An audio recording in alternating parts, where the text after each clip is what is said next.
मैंने अपनी YouTube channel के कमेंट बॉक्स में नोटिस किया कि काफ़ी सारे एथीस्ट लोगों ने कमेंट करके ये बोला है कि तुम्हारा रब नार्सिसिस्ट है। अगर वो नार्सिसिस्ट नहीं होता तो वो इंसान को अपनी इबादत के लिए नहीं बनाता। इनफैक्ट मैंने बहुत सारे वीडियोज़ और उनका एक ही कॉमन सवाल देखा कि रब नार्सिसिस्ट है। चलो कम से कम इतना तो वो मान लेते हैं कि कोई रब है। नार्सिसिस्ट है या नहीं है, आज हम इस सवाल का जवाब देंगे इस वीडियो में। वीडियो आप एंड तक देखना और शेयर ज़रूर करना। शुक्रिया।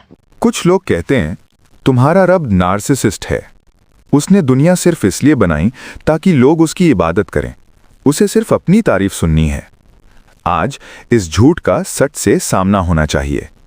आज सवाल यह है, अल्लाह कौन है, अल्लाह कैसा है और क्यों ये इल्ज़ाम सिर्फ इल्ज़ाम ही है। पॉइंट 1, इंसान की इज्जत।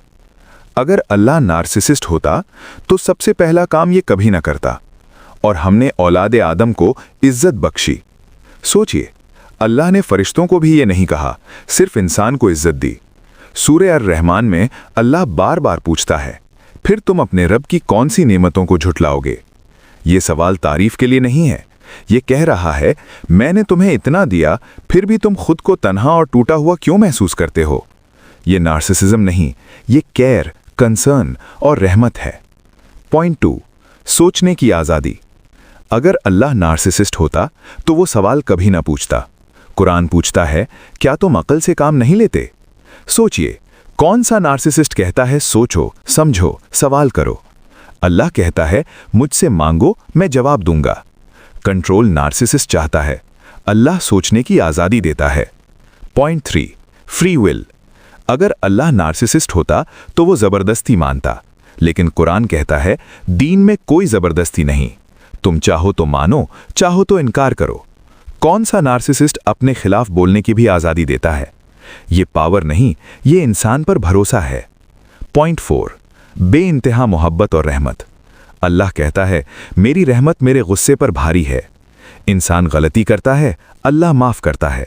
इंसान गिरता है, अल्लाह संभालता है। इंसान दूर चला जाता है, अल्लाह कभी दूर नहीं होता। ये नार्सिसिज्म नहीं, ये माँ की मोहब्बत है जो लाख गुना ज़्यादा है। पॉइंट 5, क्रिएशन की प्रिसिजन। अगर अल्लाह नार्सिसिस्ट होता तो इतनी परफेक्ट दुनिया क्यों बनाता? ज़मीन का 23.5 डिग्री टिल्ट ताकि सीजन्स हों।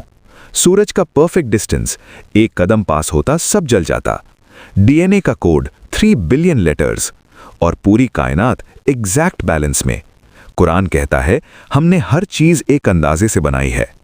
केओस नहीं, बैलेंस, ब्यूटी, पर्पस।